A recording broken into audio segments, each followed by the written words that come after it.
Okay, let's get started. Do we have any questions from yesterday? Anything that I can help you with? I like this questioning bunch here. You know, it's amazing. Yeah. All these questions, yes. It's terrible. Yes, sir.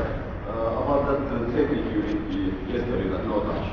Yes? Thing, you said you use your energy Yes. from your eyes. Yes. Is the direction of your energy straight out, or for example, between your gate, is it like a slap? I think it could be a sweep like that, yes, but that's not what I'm doing. I won't explain it right now at this point in time.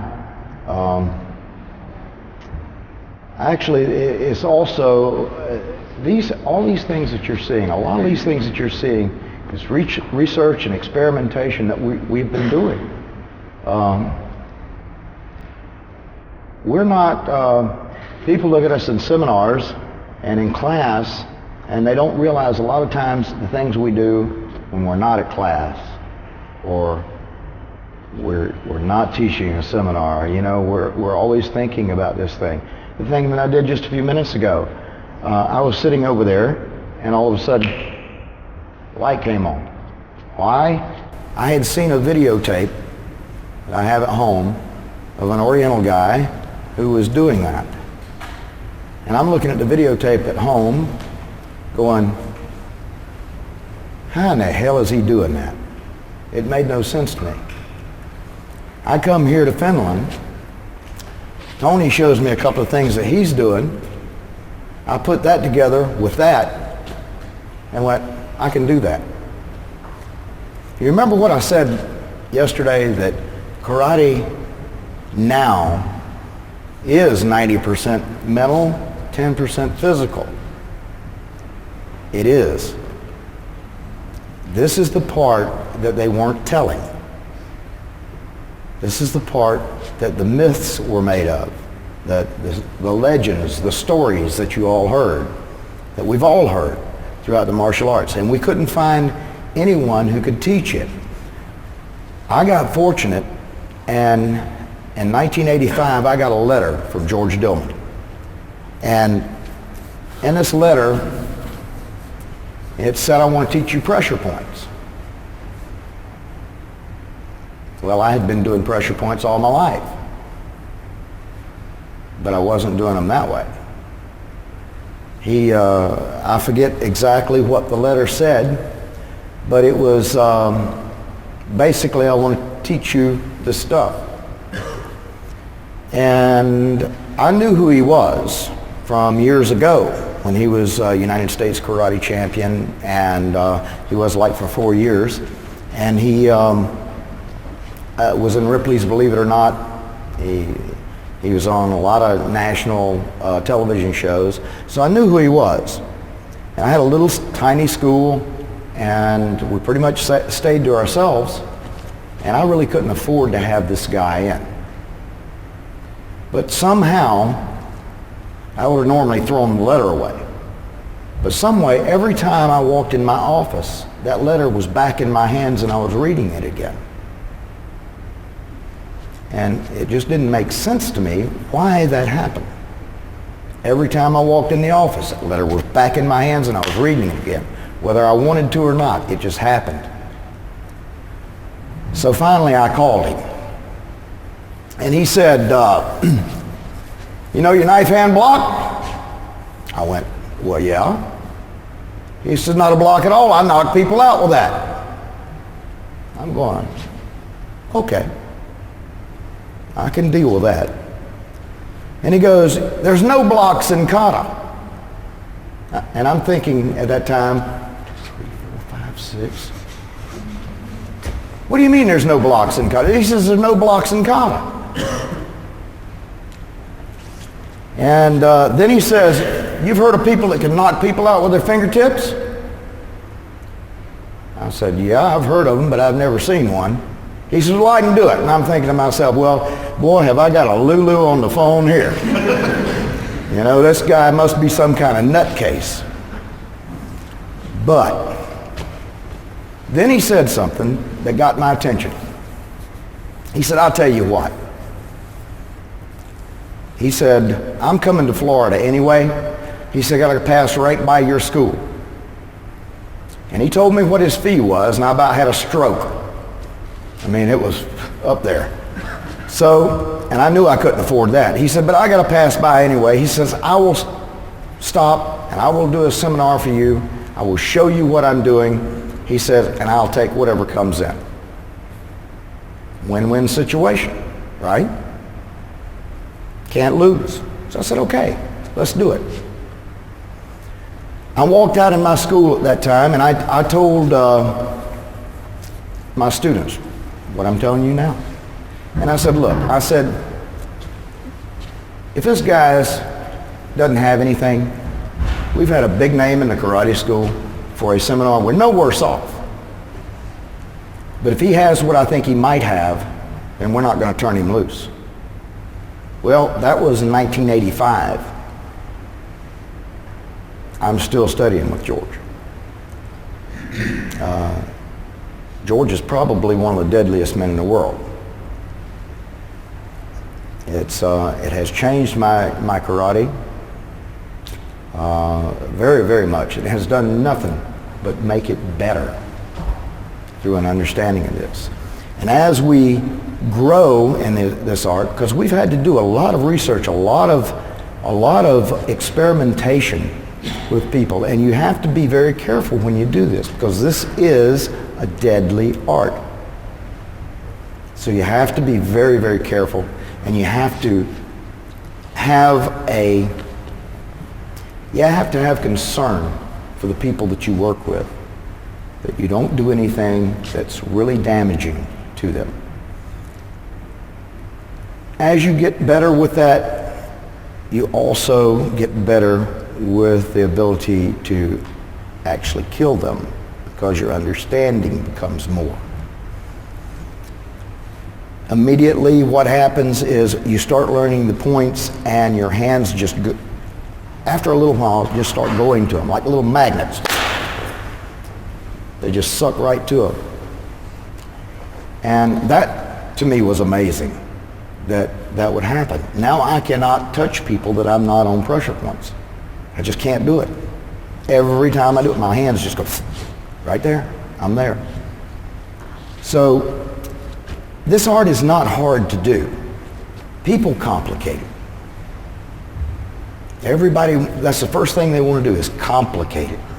They want to make everything hard.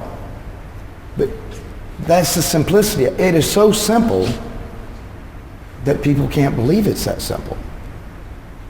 So therefore they complicate it. But Dillman has done a great job with presenting the pressure point information. And I've told people everywhere that George Dillman has done as much for karate as Gishin Funakoshi. Gishin Funakoshi is the reason that karate spread throughout the world. But what he spread throughout the world was a sport. What George has been doing has been changing it back to the self-defense aspect. And he is bringing real karate back to us. And he has done that throughout the world. So he deserves so much credit for that. And I hope that in the history books, somewhere in the martial arts, he gets that kind of credit, because he deserves it. He has changed my karate. He has now changed yours. And he has done it all over the world. I've been as far away I've taught all of the United States. I've taught in Europe. I've taught in India, of all places. Now, that's a lot of people. That represents a lot of people and a lot of change. Other people have taught in Turkey. They've taught in countries I've never heard of. We've taught, I think one guy's teaching in Central America. So it is spreading. And it has not been quick. It's been slow. And I knew it would be slow, because martial artists are hard-headed. Most of them are hard-headed. A lot of them run away from this. And that used to just drive me insane because I couldn't understand how a martial artist could see this and not want to have it. But I finally figured it out, and it doesn't bother me too much anymore. They're either not ready for it, either physically, mentally, or spiritually. So they run away. If they're ready for it, they're right here all the time. And in martial arts, when this came along for me, I was about to get out of the martial arts. I was about to leave karate. I was a 5th degree black belt in Shotokan. I had been teaching forever, and I was tired of teaching block, punch, kick all the time. I mean, it became boring. It was boring because, why? Because I wasn't learning anything. I hadn't learned anything in years. Maybe another kata. What the hell was that? Had no real meaning for it. So it was nothing. I was bored. I had already picked the guy I was turning my school over to. This came along and I am learning again, and I haven't stopped. I learn every day, and there is, I see no light at the end of the tunnel. This is why karate was a lifetime study. This is the reason. I think that you guys are going to take this art further than we even imagine. As you grow in the martial arts and as you see things that we do, you're going to start experimenting. As you become higher in rank, you're going to learn more.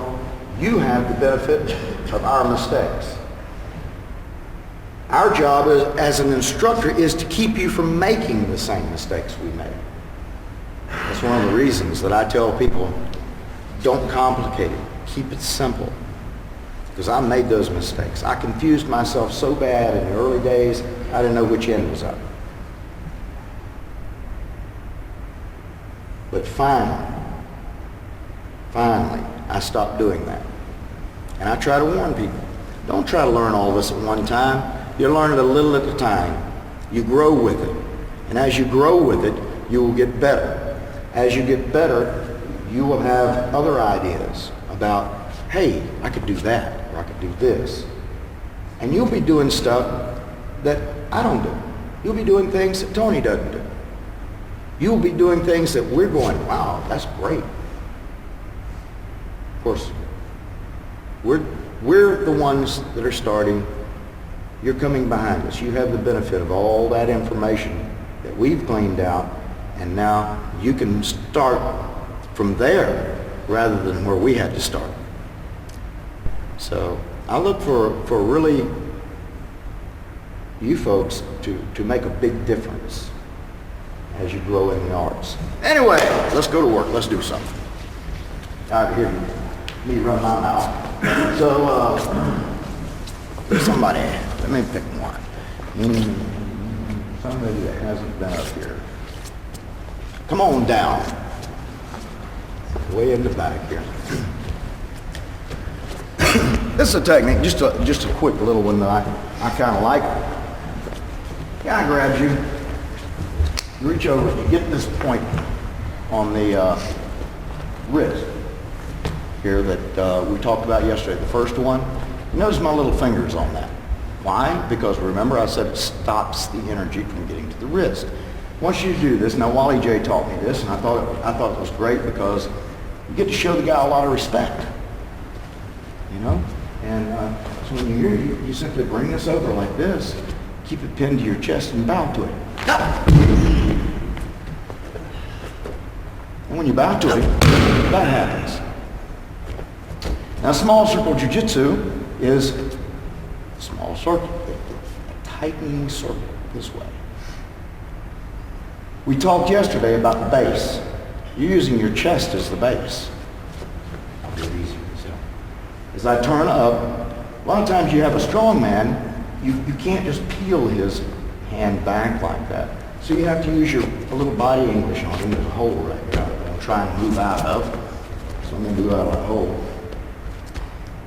use a little body English, and turns his hand, little finger up. This is one of the weakest positions you can put his arm in, right here. Little finger high, like that. That way you can also get to this point very easily. Once you have it there, so come to the chest and bow to him. And he goes down. You go, asshole. You see it? That hurt. That hurt. Huh? I didn't see that. Oh, I'll show you again.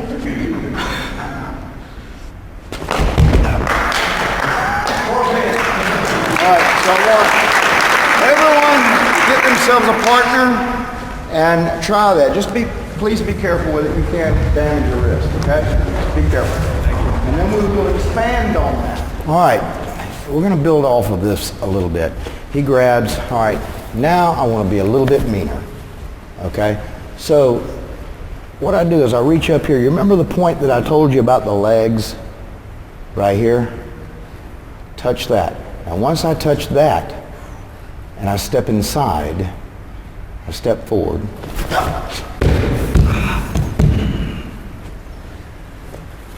All right? So you're pulling the arm, and what you're doing, you're bending the arm this way. When you step, you have here, and you're twisting like this. Everybody understand? Talk to me, folks. Yes? See, because he doesn't want me to keep doing this. You sure everybody understands?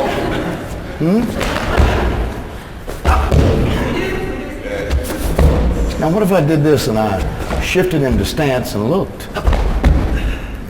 Isn't that neat? Thank you. But, so everybody get up and try that, and you're going to just step inside. Again, as you have him here, you're going to step inside like some. Let's see, I didn't snatch. But be careful, you'll break something when you do that. Try that. All right, now we're going to build off of this one. What we're going to do this time is, where'd he go? There he is. Yeah, you might as well come on, stay here. I'll work with you for a while. All right. Now, what I want you to do, you remember yesterday I told you that I always have something. Always have something. I never turn the man loose. If he gets away, I want to have something. If he is able to resist, I want to have something else. So when I have him here, I step in and boom, I go down here. Look at this hand. Look at this hand. What can it do? Look. As I shift, I get a finger. So it's 1, 2, 3, you know, you always have something. See? Now, my body is what? It's the base, right?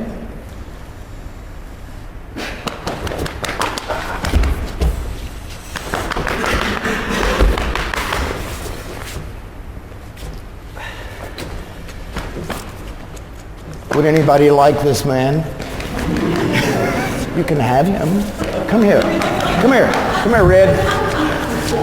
All right, now, what you do is put your hand where mine is, down here. See? There's yours. Do with him what you want to.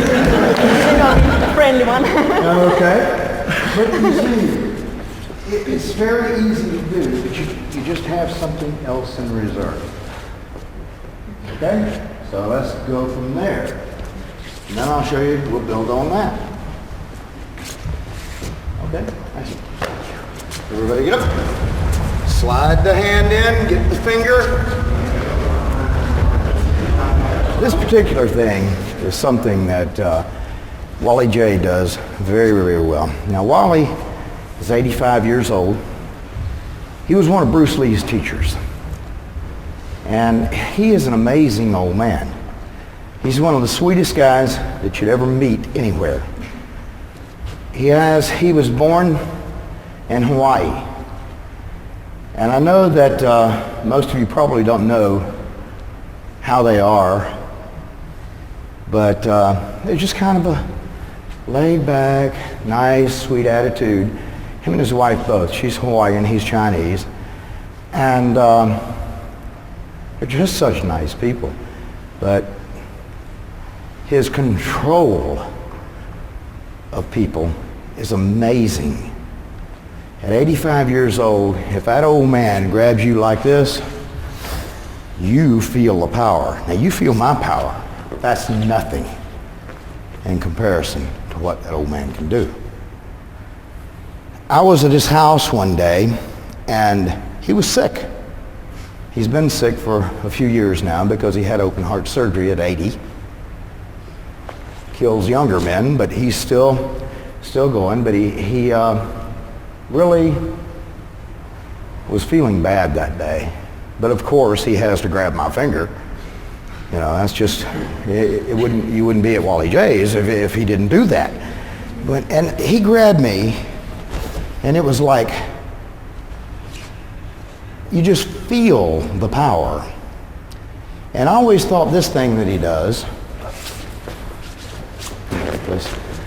I always thought that this thing that he does is so amazing that, and I'm not very good at it actually.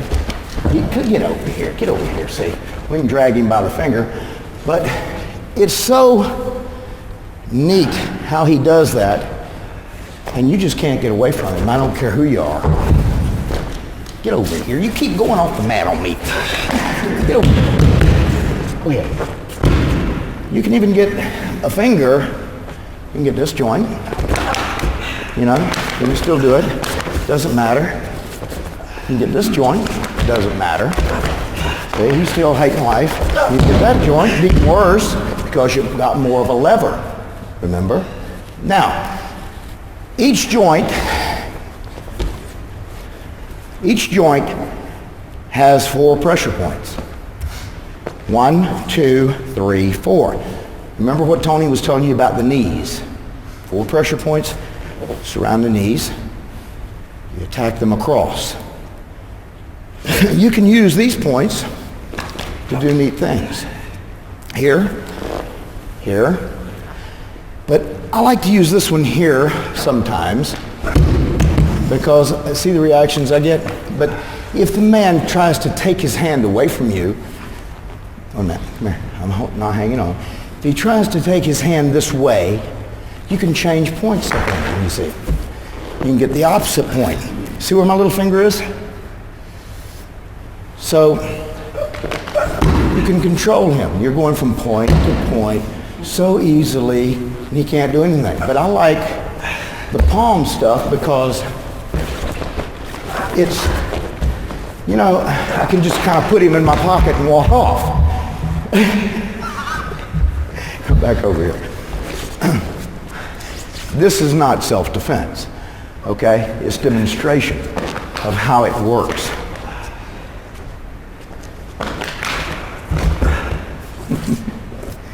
All right. Do you want to play with those 4 points a little bit on the if you want to? We'll do that for a minute, and then I'm going to show you a toe lock. See how easy fingers are. You notice this thing is not all that easy to do. It takes a little practice. Got to have a little sensitivity of where your man is, where he's going, and but that just truly amazed me that Wally J could do that, and he does it so much better than I do. I mean, you get away from me, but you don't get away from him. I've had high-ranking black belts. I'd get away from that. And I go for it. And they come back to me and go, well, I can't believe that. I couldn't get away from him. It's like he's got a little piece of super glue right here. You know, gotcha. So anyway, fingers, a lot of times you can get to. Remember, you always have to have something in reserve. You have to have something there. Every time your man moves or changes on you, you want to have something that you can use. I like to use adversarial, it's like, oh, I was going to show you the toe lock first before I do something else. Now the toe lock is another one of Wally J's. It's using pressure points, and you cannot do this to yourself. It does not work. Pressure points know you're doing it. Okay? They know you're doing it, so they kind of turn off. So this is something that someone has to do to you, or you have to do to someone else. Just go down. I'm going to throw you down or anything. Just lay down. So say we were down here, and I wanted to get this guy. I'll just take my thumb and slip right between these two toes right here, and then I crank right here. 2 fingers. 2 fingers. You see, he's not going to do a whole lot of anything except hurt, aren't you? Come on, get me. Get over that. Kick me with that. Kick. Come on. Kick me. You see? I got him by the toe, folks. You really want to do anything? I don't think so. I don't think so either. So, but all it is this pressure point here that I'm using. This is my lever, remember? Lever, fulcrum on the pressure point. And crank this out. You're just doing this. That's all you're doing. That's all it takes. Get your partner, one leg down, grab their toe. Okay, when you have a man in pain, he can't function. His mind can't function. What did I say yesterday? 3 ways that you have to handle a self-defense situation. You have to put them in enough pain that they forget all about what they were wanting to do. You have to knock them out or you have to kill them. This is a pain thing. When you have a man in pain and he can't function, and you have him in a 6-inch hover over the top, then you can always just grab something else and change up. You can hold that, kick him. There's so many things. You have a lot of options available to you. Now, a lot of you were turning this way, and which the man, when he turns, if you would please, lay down. The man, as he turns, see, sometimes you can get a guy, and you bring him up, and he'll just, but you see what this hand just did? Knowing he was going to try to roll this way, because where's the pain? It's here, right? So he's going to try to roll to get away from that pain. As he rolls to try to get away from the pain, I simply stop him. Now he goes into the hover. You see? I don't let him look, see, because he's going to try to take this away from me as he goes that way. Now I'm going to have to change up on him. See, he's going to try some more. So now I have to take him, and now, you see? But having to change because that's more dangerous for you. If you can take and stop that from the beginning by simply placing your hand there, why not? He can't kick, he can't do anything. He's going to lay there, and you're going to be able to tell him, you know you shouldn't have done that. You know, that was my wife. You understand me? But so you can make him just stay, and you can hold him as long as you want to. And, you know, is this hard? Yeah. For me, yes. You see, but you're not a whole lot of strength. That's what you want. As we age, we lose strength. We lose power. How in the world could these 80-year-old people, these masters, be deadly at that kind of age? They couldn't without this. If they were relying on strength and power that they had when they were young men, they would have long passed, you know, it just wouldn't happen.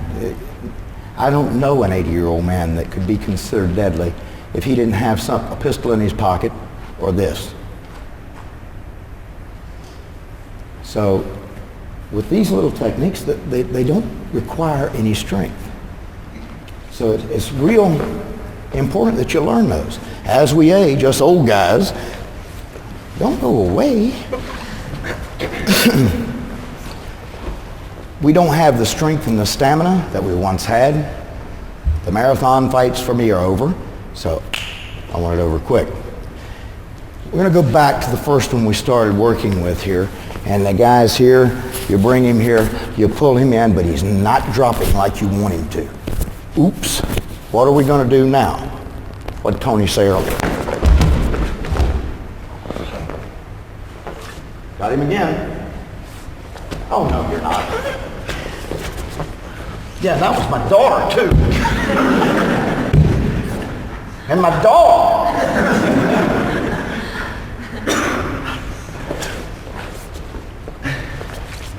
So, what did I do? I'm here. Boom. Ooh, gee, he's hard. I can't get him down. Works, works, works.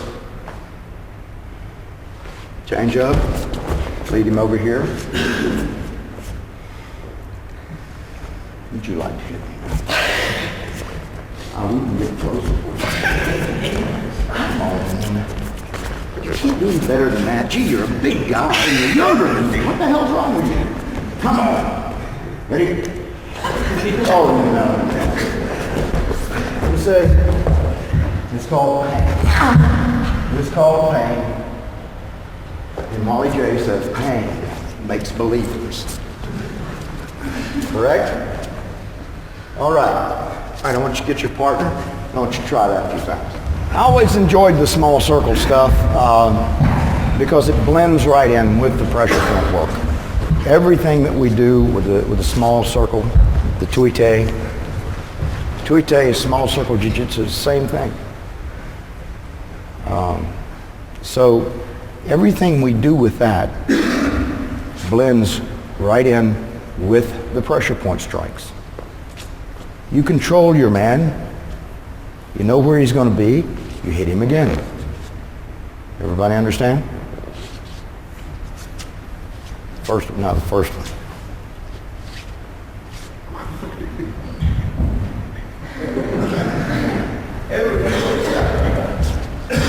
How come you guys are way on the back row anymore? You were up front. What is this? For instance, if I have him here and bring him down, look at what he gave me. If I have him here, look what he gave me again. I mean, right off the bat, you are in control. You decide, do I just want to keep him in pain? What kind of threat was this? Is this a friend of mine that's just a little too drunk? Or is it somebody who's actually trying to do me harm? You get to choose. That's one of the beautiful things about pressure point work. You choose. Before, we didn't choose. We just had to get out there and fight and hope we could hit him more often and more powerfully, and you could make him stop what he was doing. But today, we choose. Choose what we want. You ladies, this is for you, please. If you have a man in, you know, I've been showing you this way. If your hand is not big enough, you have a big man, then don't do that. You can get 3 fingers and do that. You can get 2 fingers. And look here. Same.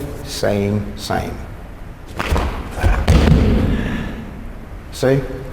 Now, when you are doing this particular technique, if I take this out here and do it, I can do it. I can do it, but it takes a lot. If I'm trying over here and I'm trying to do it here, that's not working real well either. But if I point it at his center line, it works very well. If I point it to his center line and then change directions like this to his foot, then that rolls him back over that way. If I take him down the center line and I change direction again back this way, then take him to his face.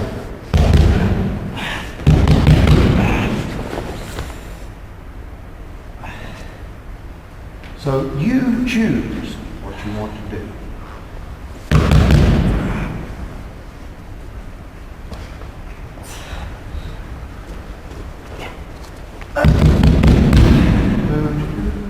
Like a basketball, see?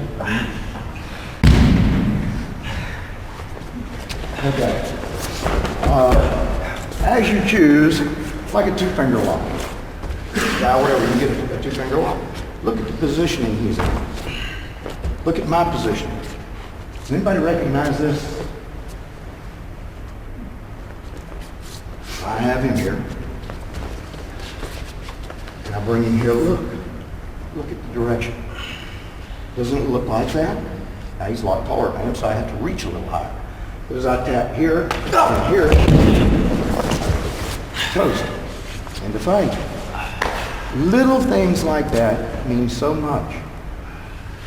The little small things, the little twist in the wrist, the little tightening of the fingers, those are things you want to remember. They make your techniques better.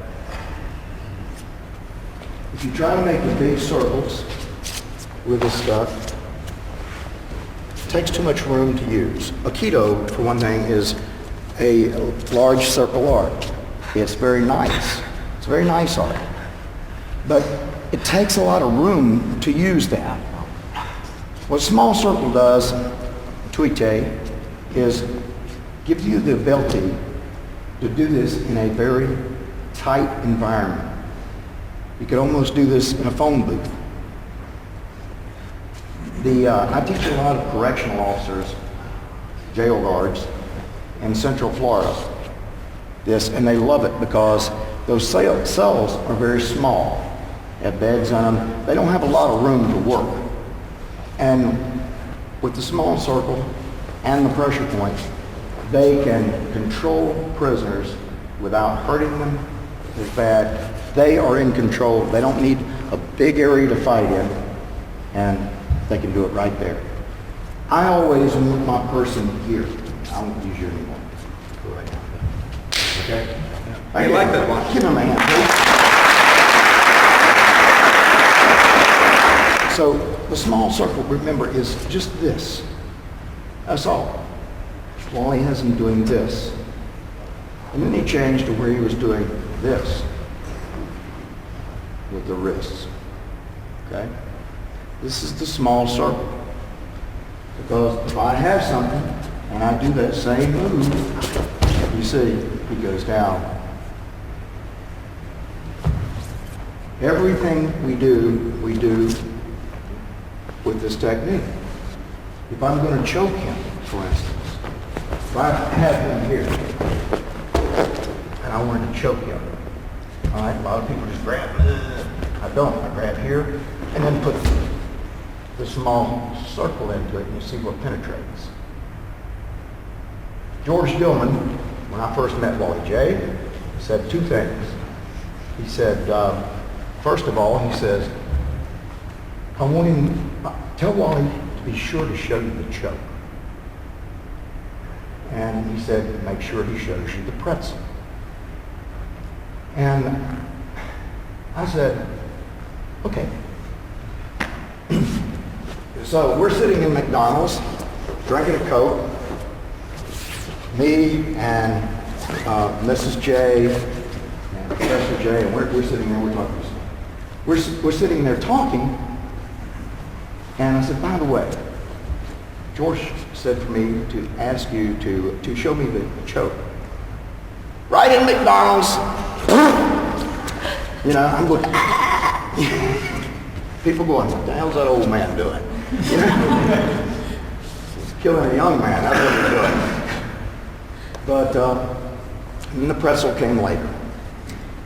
Has anybody seen the pretzel? I'm not very good at it, but I will attempt it. You haven't seen it? Oh. Okay, let me see. Give me somebody flexible. Somebody pretty flexible. Kukas on vai venyvästi ihminen? Yeah, come on. Wally will throw you down. Like I said, I'm not very good at this. It's not something I practice all the time, but it is really kind of neat if I can pull it off.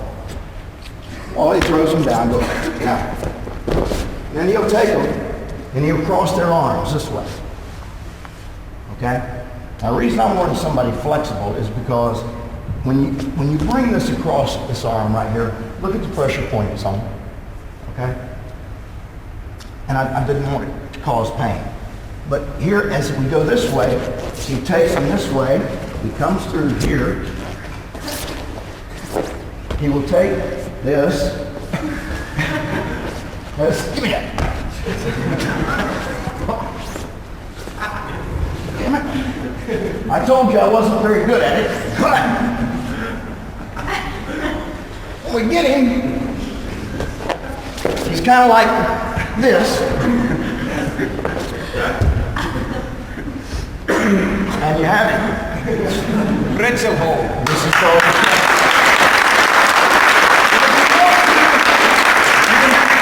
Here too. Yeah.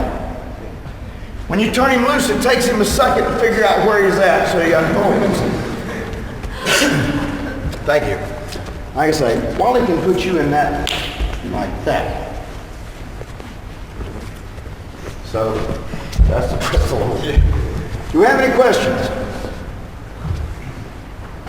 No questions. What is it? Mitä tahansa te haluatte kysyä? Teillä on nyt tilaisuus kysyä. It's a drink. Ole hyvä. Ihan sama. Se varmasti esimerkiksi. Toinen, askeleen eteenpäin. Okay. Come out here. Come. Come on. Silittelee vaan. Käytykää sivusta ja näyttää. Toinen olevasti jouduttu maahan ja toinen hyökkää askeleella eteenpäin. Varvastako suunnan maasta? And grab it. Huh? Grab the toe on the floor. On the floor? I don't normally, but yes, I can. Because remember I said stick your thumb between the toes. Once I have it here, see, got it. 1, 2. Now I got it good. Don't get back around there. You see, boy, she's hating life. What? What's going on? Think about it. I got you. Oh, yeah. With 2 fingers. Sad. Miksi yleensä syytön saa kivun? Why innocent people get the pain? She didn't ask any questions. So, Would you do it to me? could I do it to you? I would love to. About that. Huh? I'm just wondering, is he sure about that? That he wants you to show it to me? Why not? Yeah, go for it. Go for it. What I did, you would use this like down here. Remember Tony showed you these points here. That bring the leg. Let me see what you just did.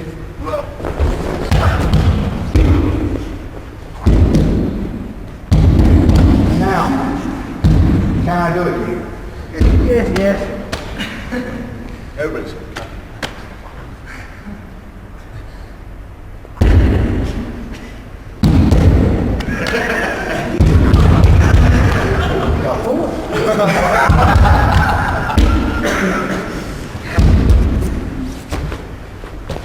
Good. Thank you. Thank you.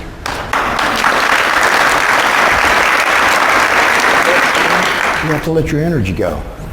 You have to quit trying so hard. You have to quit hitting so hard. How does that make any sense? Try it and see what happens. Relax. What style are you? Shotokan. I was Shotokan. So I understand where you're coming from.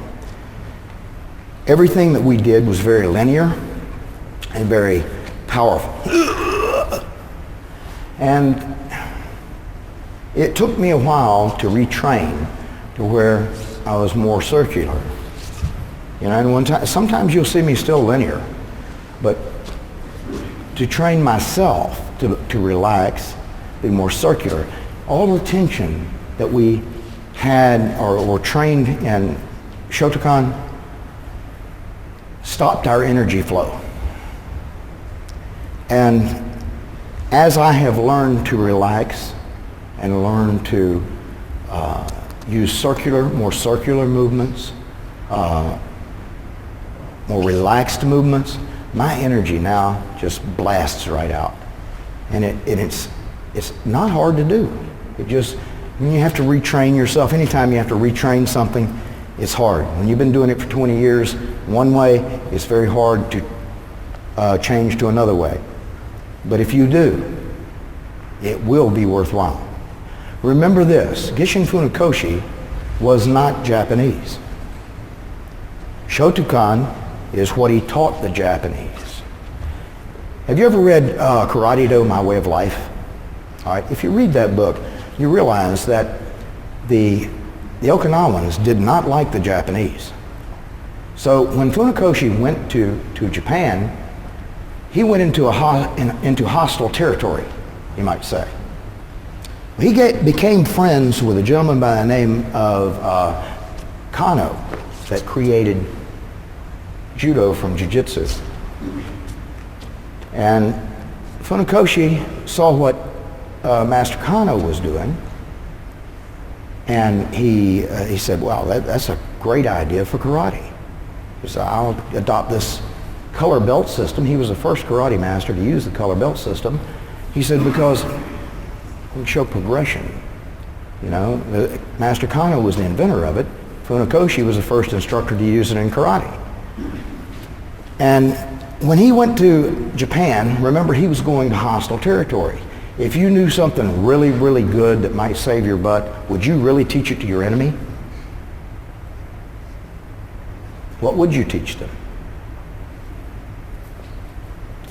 What he wound up teaching them was basically that which was put in the public school system of Okinawa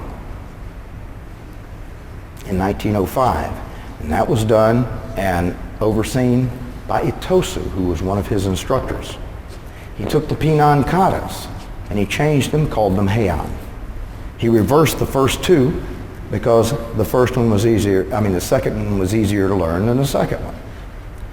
So, you know, all these things happened. And here he is teaching in Japan, hostile territory. So he didn't teach him something that I taught you yesterday, or I emphasized yesterday. And what was that? A cat stance. So there's not a cat stance in Shotokan. If there was, I never saw it. He taught him the back stance. Now, why would he do that? Anybody know?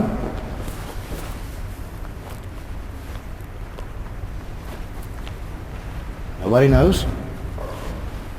Where's that? Do a back stance. Can you move? Huh? Can you move? But can you move fast? Can you really fight that way? No, not so good. Get back stance. What did Tony show you this morning?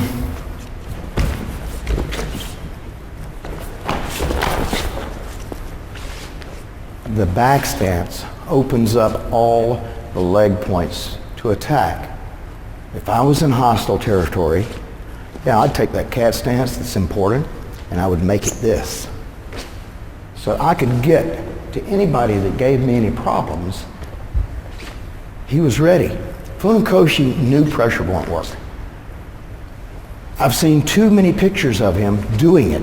There's a famous picture of Funakoshi, and he's doing this. And he's an old man, he's about 90 years old, and he's got a guy by the wrist, and he's kind of standing there, and he's like this. Now I looked at that picture for years and years and years. And I said, well, what is he doing? He's holding the guy by...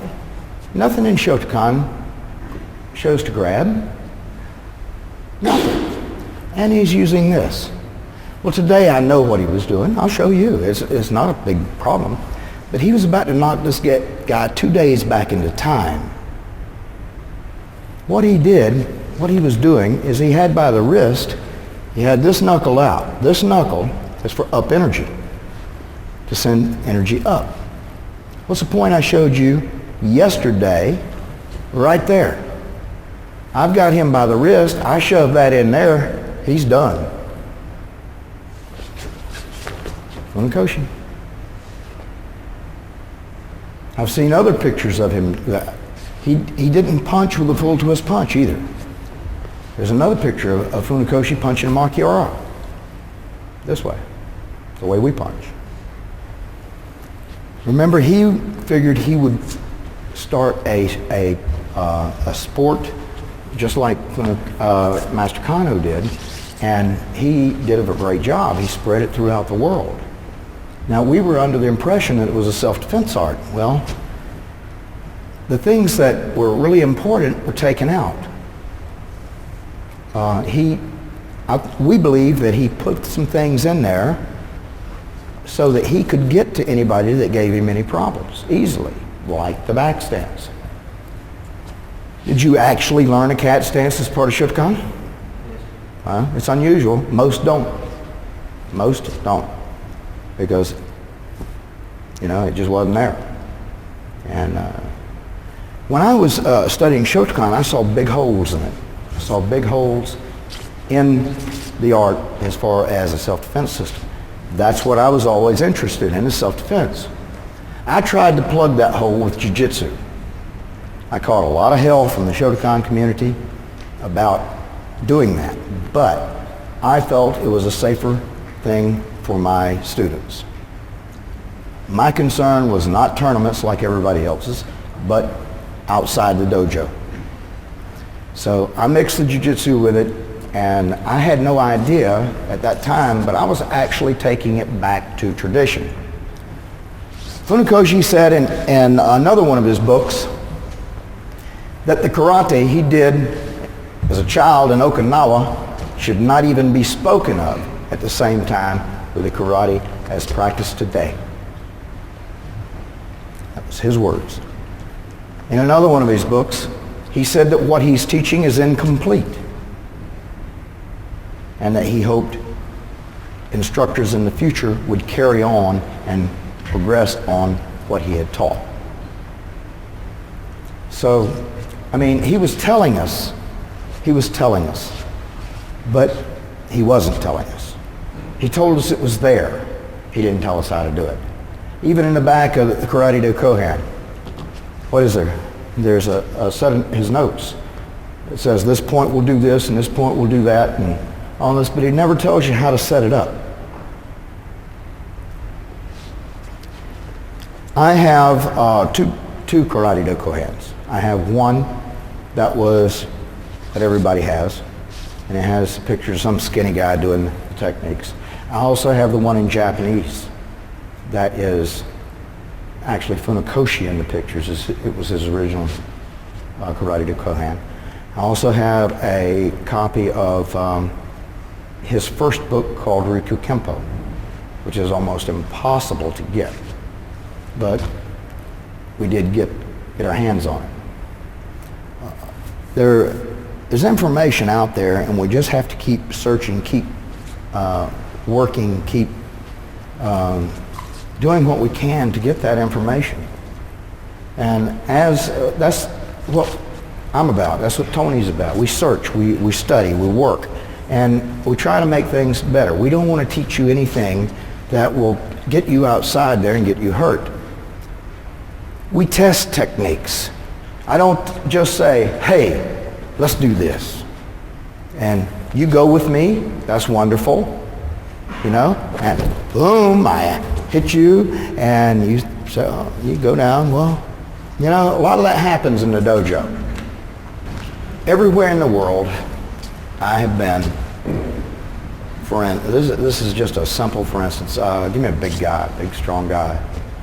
Come here, big boy. Yeah, you'll do fine. I was talking to that one next to you, but you'll do fine. It's, for instance, a two-handed choke. If you can't get out of this, you're just about brain dead. But people have been teaching a technique all over the world that does not work. It works in the dojo because you allow it. You allow it to happen. But it doesn't work for real. Grab me in the throat. Squeeze. Get me. Got me. How hard is that? But what do they teach? They teach Go between the arms. Let me do this. What the hell's wrong with you? You know, go between the arms and force. Let me do this. Force them apart. Chop him in the neck or whatever. And the other guy goes,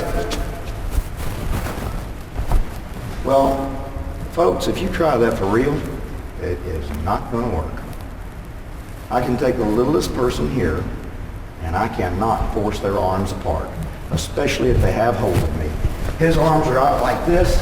Now, he doesn't have anything. He doesn't have my lapels. He doesn't have my throat. Nothing. Do not let me push him apart. It's not going to happen. I don't care who you are. I'll show you a couple of good techniques for this, but put them back out. Don't let me do this. No, you're not supposed to let me push you down. You're not supposed to. No, come on, don't let me do this. What's wrong with you?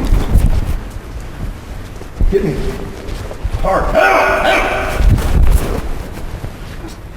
But everybody understand, he cannot stop me. Dink. Look what I got here.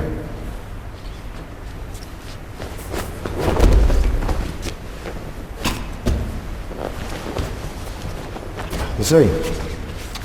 So, I want everybody to get up. You should get your partner. I want you to try both ways. Here. And then let him choke you. Let him get you good and hard. Yeah, come on, yeah. Tighten your neck. Simply do that. All right, one of Wally J's favorites, and I like this one too, is what he does is he simply does this. Get me hard. Got me? Got me? No, you don't. So,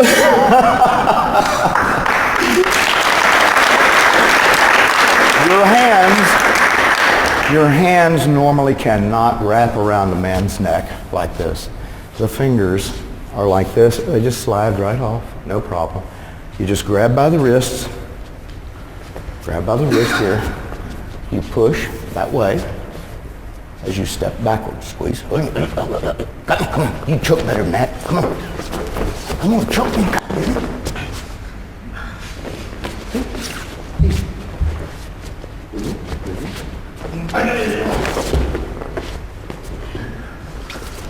You know, so many ways. People have been killed that way, and they got to be brain dead. They can't get away from this.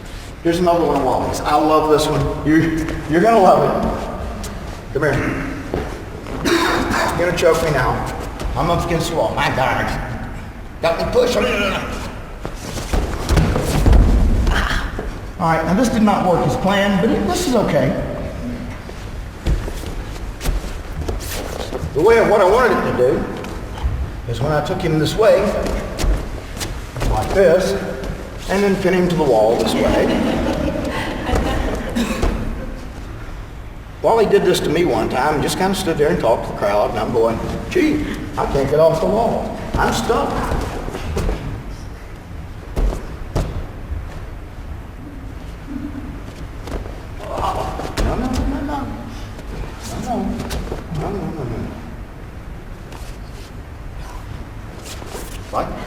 Okay.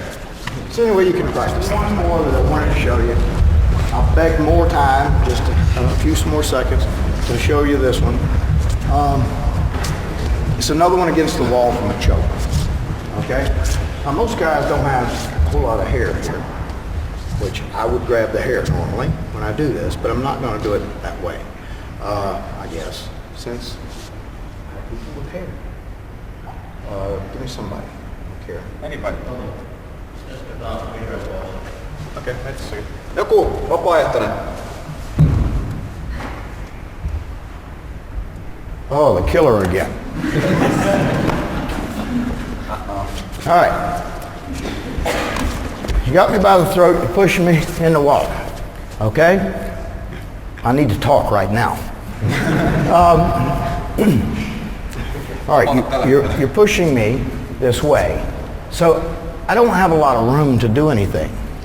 So what do I have to do at this point? I have to create room. How do I do that? I do it with pressure points.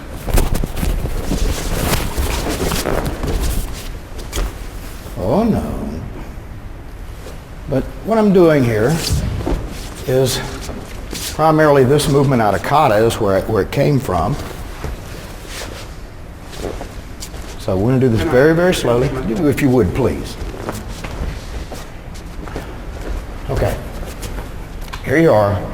A strike, which brings him in that way. Now I've got room where I can move.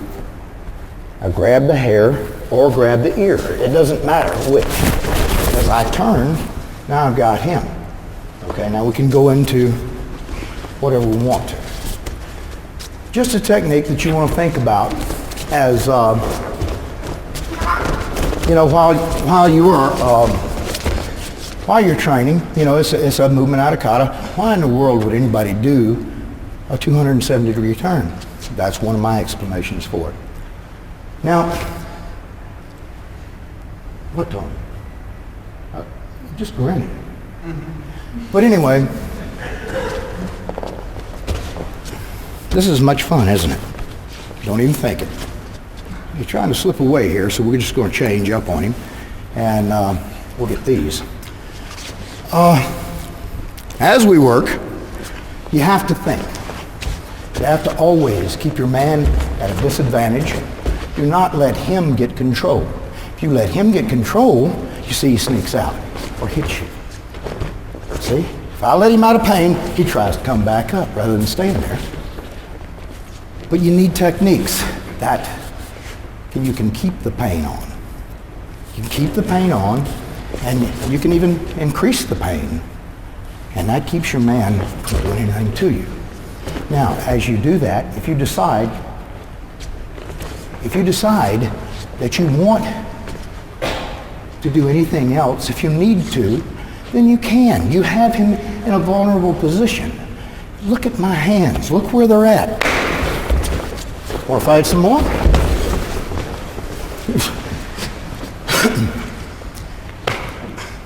Easy. Easy work. Easy work.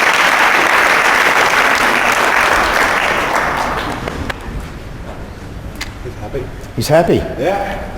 Good. I'm glad he's happy. We want happy. Anyway, I'd like to say, stick a fork in me, I'm done. But you have been a great group. I have really, really enjoyed my time here and the ability to teach you. It is really a very special thing. As Bruce Chu says, without students, there are no teachers. If it wasn't for you supporting Tony as you do, you know, we wouldn't be able to do this. We can get good things happening here. And I would like to say this, and I don't say this a whole lot. I meet a lot of people. I meet a lot of teachers. But this man right here is very much like me in a lot of ways. Our attitudes are, yeah, he's younger.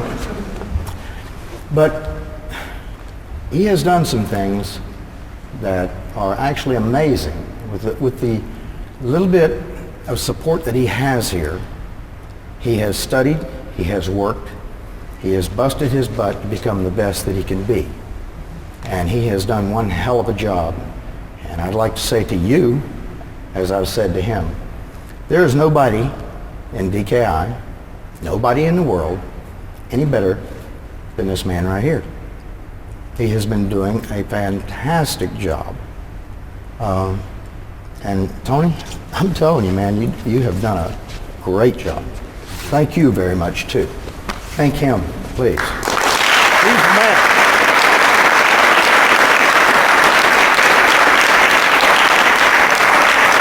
Sitten hän antaa käsimme Jackille. Thank you. Thank you.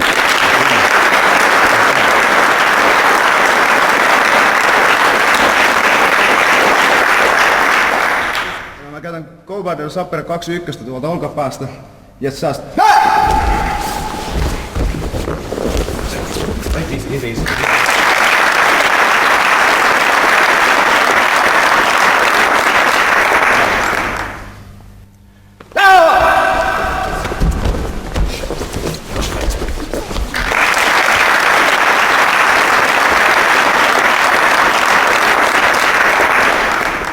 Ja mä käytän mieluummin tätä. Tässä on. Ja Antti, sun tarvii tehdä. Pysyä täysin reenä. Ja me käytän sun kättä vähän lähemmäksi. Ja niin ei pure ketään. Tänne suuntaan. Ja mä käytän sun kättä pienen napsun tästä.